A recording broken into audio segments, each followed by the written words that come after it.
Hey guys, big day today. Yesterday you learned a new graph. Today we're going to be talking about what shifts that graph and then like the tools of monetary policy. So why is that one still there? Big day because it's a lot of information, but then it's like a massive part of monetary policy. That's like saying, what's the most important part of fiscal policy is taxes and government spending and how they change. Well, that's what we're talking about today in relationship to monetary policy. I'm going to quickly close the door because, and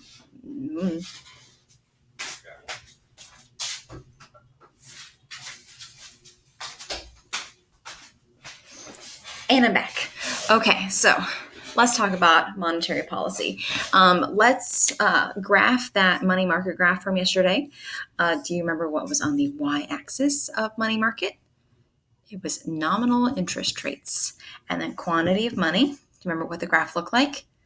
Money demand sloped downwards, labeled MD for money demand. And money supply is sloped upwards, not upwards, but vertical, and is labeled MS for money supply. And don't forget our boops. Boop, boop, boop, boop, boop, boop, boop, boop. 1 and 1 down here. Okay, so we talked about the other day that the main job of the Federal Reserve is to control money supply. That is its job, and if it controls money supply, then it controls aggregate demand and can close recessionary gaps and inflationary gaps. So just like with the fiscal policy, there was expansionary fiscal policy and contractionary fiscal policy. Same thing with monetary policy. There's something that they can do to expand the economy and increase aggregate demand. There's also things that they could do to decrease aggregate demand and contract the economy. So in your notes, I would make a big T chart just like here and write expansionary monetary policy on one side, contractionary monetary policy on the other. And I am wondering why there's still a countdown number 1 still on the screen. Okay. I don't know. Okay. So let's talk about we're in a recession. So I'm going to flip my board over and we're going to talk about what the Federal Reserve should do to expand the economy. We're going to talk about expansionary monetary policy first. So aggregate supply and demand, remember price level, Y or real GDP. And let's start off with a recessionary gap with LRAS over here somewhere. LRAS. Boop, boop, boop, boop. Boop, boop, boop, boop. Okay, we're in a recession. We need to fix this. We need to shift aggregate demand to the right. We need to expand the economy. And there are several ways that the Federal Reserve and the FOMC, the Federal Open Market Committee, can accomplish this. They have got 3 tools: bonds, changing or buying or selling bonds, changing the discount rate, and changing the required reserve ratio. Okay, let's talk about these things. The first one is the most important one. It is bonds. I've talked about bonds before, like stocks and bonds and things like that. But now is the time to define what is a bond. I've been saying it, but what is it? A bond is essentially a loan to a government or a loan to a corporation that will be repaid by the government in so many years at a certain interest rate. So when the government buys and sells bonds, they're buying and selling bonds to the public, to people. It's basically the people take the role of the bank. So the government can borrow money from the bank, but they can also buy and sell bonds to people, and basically the people loan money to the government and the government will repay them in so many years with so much interest. So if you remember your US history class and saying buy government war bonds, well, they don't want to raise taxes in the middle of a war, but how are they going to pay for this war? Well, if they sell bonds, basically the government gives you, and I have in my classroom, I have like a little piece of paper that says bond, and I usually do this with a student just so you can show. But like, let's say, hey bud, okay, say hi, and then you gotta go, okay? All right. So let's say I'm gonna get a little slip of paper out and make a little fake bond.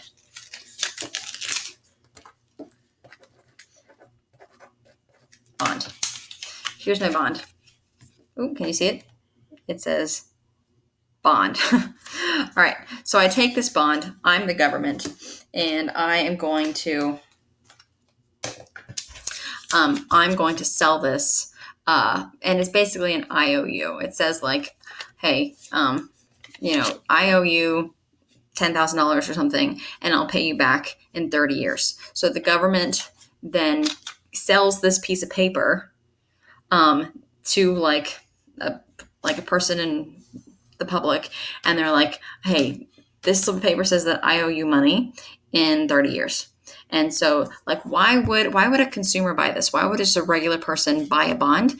Well, it's a really good investment. The only way that you're not going to get your money back is if the government, like the US government, goes under, which they're not. They're always going to. So it's a good investment because the bonds earn a higher interest than that of a savings account. So that's why a person would do it. And the government sells bonds and buys bonds and things like that as a way to raise money, to get money, to take out a loan basically without raising taxes.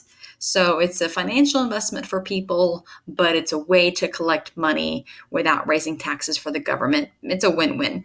You guys are far too young to remember, but like in the 80s, like old school game shows, if you were to win, you wouldn't win like a cash prize. You would win like a $5,000 bond. So basically it's like, hey, you won the game. In 30 years, you'll get $5,000 with interest. And so you would win bonds. So it's a safe investment, but it's very low risk. The only way that you're not going to get your money back is if whoever you bought the bond from goes under. So there's that. Okay, so a bond is essentially an IOU. It's a loan to an entity. I'll write that up there. A bond. It's basically an IOU. And then it's a loan to an entity. Loan to an entity, like a government or a corporation. And it pays interest. Bonds also are called open market operations, and they're also called securities. These are all synonyms of bonds. So if you see the word bond or open market operation, abbreviated as OMO, also called security. These are all synonyms of bonds, which, is confusing, but that's just the way it is. So bonds, OMOs, open market operations, and securities are all synonyms. And it's the primary monetary policy tool. Like we'll be talking about bonds and securities, same thing, more than the other two of tools, because there are three tools: bonds, discount rate, and required reserve ratios. But bonds is the primary one. If the Federal Reserve wants to do monetary policy, they're going to be changing bonds more than the other two. In fact, they rarely ever change these two. They're almost like, if the bonds fail and like that tool can't be used for whatever reason, we've got these two backup tools, but really they don't ever change them or use them. Okay. So how does this bond work? We're in a recession. If we want to do like expansionary monetary policy, that must mean we're in a recession. We need people to start spending money again. How can I get people to start spending money again? Well, I, as Jerome Powell, the chairman of the Fed, I can't just hand people bags of cash and say, hey, go out and spend. Like, that's not part of my tools. Like, I don't have that ability to do that. But what I can do is I can say, like, hey, so this is my bond, and it's out there in the market, and there's like a person that has it somewhere. I'm like, hey, you retired person that bought this bond like 30 years ago. that's a really good investment. And that bond has matured. Can I buy it back from you and I'll give you your money back for it because it's matured and you can redeem your money anytime. Wouldn't you like to do that? And so the Federal Reserve tends to buy bonds. They buy up all these bonds from the public and then they give them their money back. And now all these people, because they couldn't have bought anything with a bond because bonds aren't money, but they now can go out and buy stuff with the money that they got from the bond. So the Federal Reserve, if they want to expand the economy, they will buy bonds from the public because that puts more money in circulation. Okay, so what does buying bonds do to first our money market graph? If the Federal Reserve buys up all the bonds, they give out money in exchange. Like, how do you buy something? You got to give money away. So they buy up bonds and put money in circulation, and money supply on our money market graph shifts to the right. MS2. Money supply shifting to the right is caused by the buying of bonds. So when money supply increases, when the Federal Reserve buys bonds, money supply increases. You have to buy bonds first, and then money supply increases. So when the Fed buys bonds, money supply increases and shifts to the right. And look what happens to the interest rate. Interest rates fall. In fact, do you remember the name of this interest rate that we learned yesterday? Remember, this interest rate has a special name associated with it, and it's called the federal funds rate. The federal funds rate is the interest rate that banks charge each other. And so when the Federal Reserve buys bonds and increases money supply, interest rates fall for banks, and it's cheaper for them to borrow. And they're going to pass on those savings to you. And now it's going to be cheaper for businesses to borrow. It's going to be cheaper for you to borrow money. And if it's cheaper, if interest rates fall, you guys know this, aggregate demand is going to shift to the right because people take out more loans. They buy more things. They buy more capital for their businesses. They go to school. They buy a car. They buy a house. More spending because lower interest rates. So buying bonds stimulates the economy because it puts more money in circulation and lowers the interest rate, lowers the federal funds rate. Obviously, to contract the economy, the exact opposite. The Federal Reserve will sell bonds to people. They'll say like, hey, would you like to, you probably still can't read this because it's so bright. Let me make it a little darker.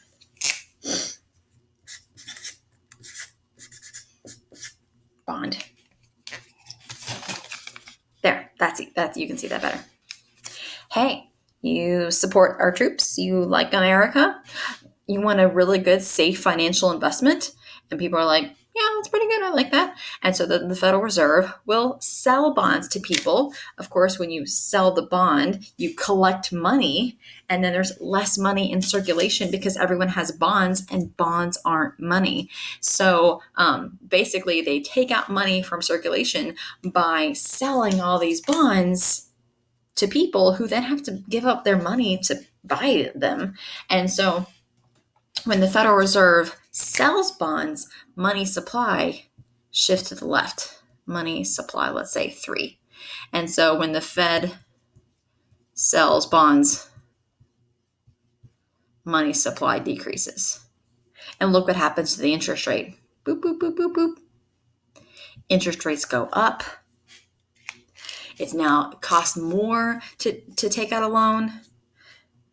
And businesses will take out fewer loans and aggregate demand will fall because people will just buy less stuff if interest rates are higher. And so the Fed buys bonds to expand the economy and sell bonds to contract the economy. And so it's just like, with fiscal policy, we raise taxes sometimes and lower taxes for the opposite reason. Same thing here. But instead of up and down arrows, we're going to say buy and sell. And so buy bonds to expand, sell bonds to contract the economy. And that's mainly what they're going to do. That is the primary monetary policy tool. It's the one that they use most often. And that's just recently, the Federal Reserve bought a whole bunch of bonds because here's a little current event for you. Nominal interest rates. I'm doing the money market graph. I didn't even draw this great because the Federal Reserve just bought so many bonds that it hit, basically they shifted money supply so far to the right that interest rates are 0%.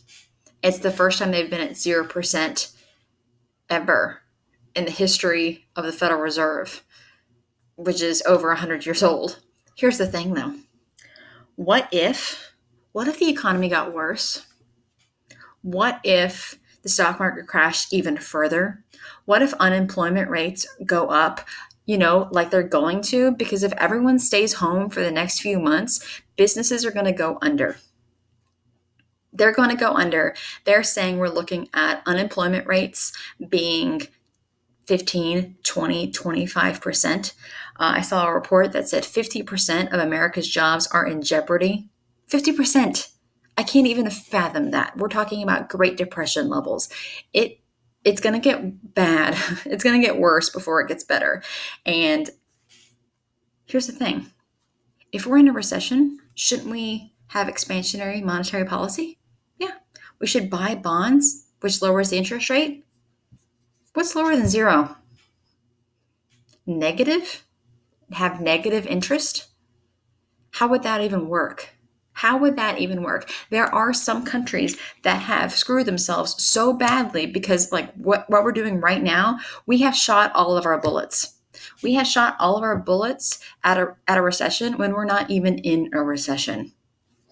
We're already down to the lowest interest rates can possibly be, and we have no further right to shift money supply.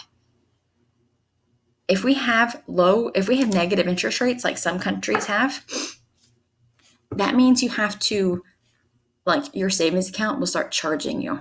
You won't earn interest. You'll have to pay interest on savings accounts, which means no one will keep their money in savings accounts. Where do banks get money to loan to businesses? From people's savings accounts. And if we go lower than 0% interest and we go to negative interest rates, savings accounts will start charging, which means no one will put their money in savings accounts, which means banks will not have any money to loan businesses. And that's how you get out of a recession, my friend. It's like businesses taking out loans and having the job providers being able to provide jobs. And if they can't do that because we have shot all of our bullets and we have nothing left, like they have no other tools to use, that's really bad. It makes me very upset and angry. But life sucks and then you die. So who cares? I guess. Could be worse. It could be raining. And it's not right now. So good times. Good times. All right, let's talk about the other two tools of monetary policy, which are rarely used, but we still need to talk about them anyway. The second one is the discount rate.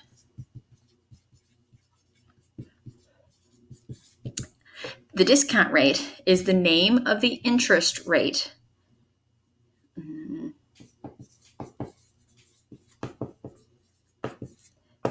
that the Fed charges.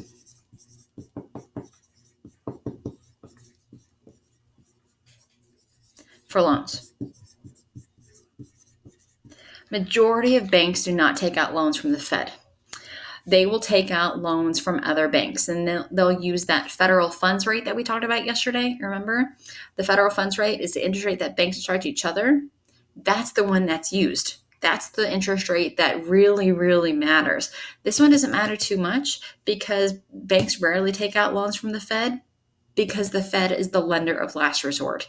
That's like getting in trouble and then having your boss's boss bail you out. It's like the last place you will go for a loan if you're a bank is the Federal Reserve because they're your boss. They're going to be like, why won't anyone else lend you money? What's wrong with you? Do I need to audit you? Do I need to go into your bank and like open up all your books and see if you're making any fraudulent like errors? And so the discount rate does matter because it is the lender of last resort, and like eventually it could get used. But since no one really borrows from the Fed anyway, that's where they rarely change the discount rate, because honestly, that's like putting a speed limit on a road that no one drives. It's like, wow, that you changed the speed limit. That doesn't affect anybody because no one drives on that road. So what was the point? Well, they can do it. It's something that they can do. So what would you think that they would want to do to expand the economy? Would they want to raise this interest rate and make it more expensive to borrow money from the Fed? Or if they want to expand the economy, do you think they'll make it cheaper to borrow from the Fed? I think probably cheaper. So they rarely ever change this interest rate. But if they were to, they would lower it to expand the economy, make it cheaper to borrow. And to contract the economy, they want to slow spending down. They're probably going to make it more expensive to borrow from the Fed and raise that discount rate. They rarely ever change it, but if they do, that's how they would to expand and contract. Okay, that's the discount rate. The required reserve ratio, or the RRR for short, required reserve ratio is a percent of deposits that must be kept in the bank at all times.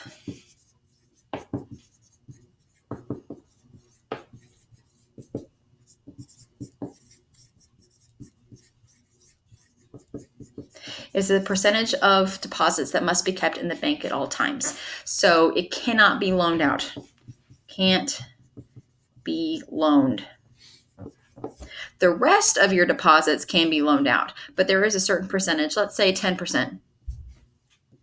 10% of all the money that you have in the bank, of all your deposits, has to be kept in the vaults at all times. The other 90%, that can be loaned out. You can loan that out.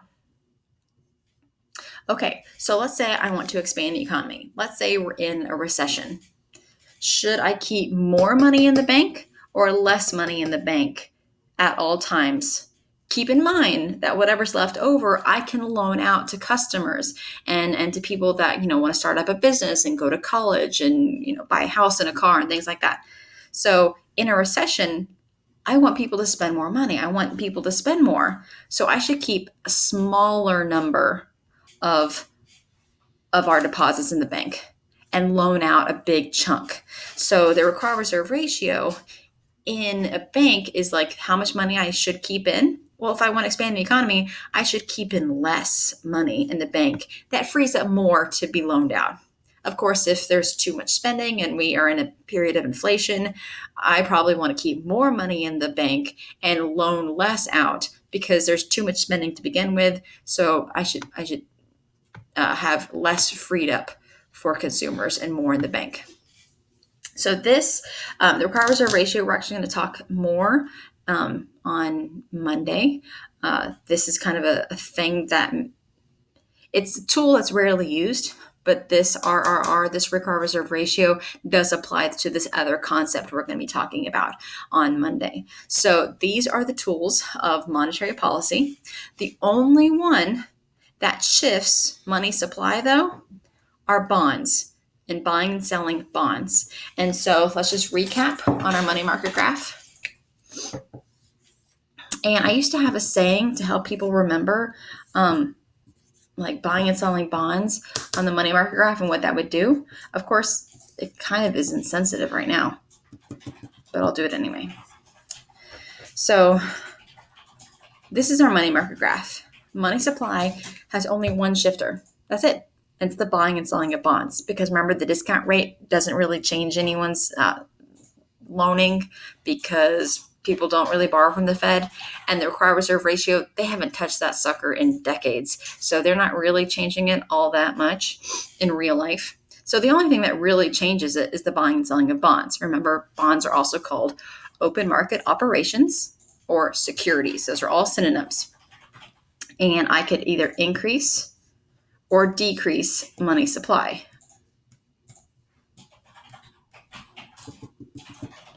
To raise or lower the federal funds rate, to raise or lower interest rates. Well, a way that I remember this is, what's really great? Spring break. And I guess that's the insensitive part, because maybe it's not so great anymore. But spring break, that's an S, by the way. Let me make that better. Spring break is awesome. Sell bonds, buy bonds. Selling bonds goes to the left, buying bonds goes to the right. And so buying bonds is over here, selling bonds is over here. And so spring break, in that order, spring break. Because if you get this wrong, it's going to be BS, and we don't want that. We rather have spring break than BS. So I'm going to get rid of BS right here. And let's keep in mind, sell, buy. Sell goes to the left, selling bonds goes to the left, buying bonds goes to the right. So we are going to have a little exit ticket at the end of this lesson. Tomorrow is our last office hours for the week, and we're going to be going over the tools of monetary policy. We'll be working on shifting the graph. I want to show you a couple of multiple choice questions that we are going to look at in office hours tomorrow. Here is, hello. Of course, I need to erase this. Oh man, this got to be a better way. Oh, there we go. Okay, so there was a better way.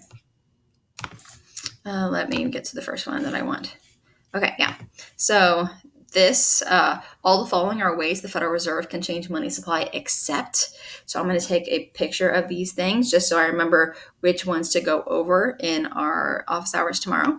Here's another question. It says, what is the benefit of expansionary monetary policy? I'm sorry that the screen is being cut off here. I guess I can expand it a little bit, but it's not kind of better. What is the benefit of expansionary monetary policy? The other one is, are these math questions? Yes, they are. So this has to do with MPC and MPS. I'm being squished over here. It says, suppose the Federal Reserve increases money supply and investment spending increases by $10 billion. What happens to aggregate demand if MPC is 0.7? So this is a spending multiplier. But now with monetary policy, which is possible, you can do that. And if the Federal Reserve decides to increase the discount rate, then what are they basically trying to do? And here is just, do I want to look at this? No. Okay, we'll get to that next week. But so let's recap really quick. Here are the tools of monetary policy. Of course, it just erased all of my arrows and stuff. But to expand the economy, you are going to, and it completely went away. So to expand the economy, you are going to either buy bonds, the Federal Reserve, not you. You don't do monetary policy. The FOMC does monetary policy. So buying bonds expands the economy. Also lowering the discount rate and lowering the required reserve ratio expands the economy. So buy, lower, lower. To contract the economy, you just do the opposite. The Federal Reserve will sell bonds, decreasing money supply, raise the discount rate, and raise the required reserve ratio. So sell, raise, raise. And then this is how it affects the money market graph. Expansionary with buying bonds shifts money supply to the right, lowering the interest rate. Contractionary monetary policy, selling bonds, decreases money supply, raises the interest rate, and that right there is directly going to affect aggregate demand. Obviously, we're going to expand. We're in a period of recession, and contract when we are in a period of inflation. So I will have a little exit ticket for you guys. I'll see you guys during office hours tomorrow from 10 to 11 a.m., where I'll also be talking about grading guidelines and going over some things that we're going to be dealing with over the next few weeks. So have a great afternoon, and I will see you in office hours. Bye, guys.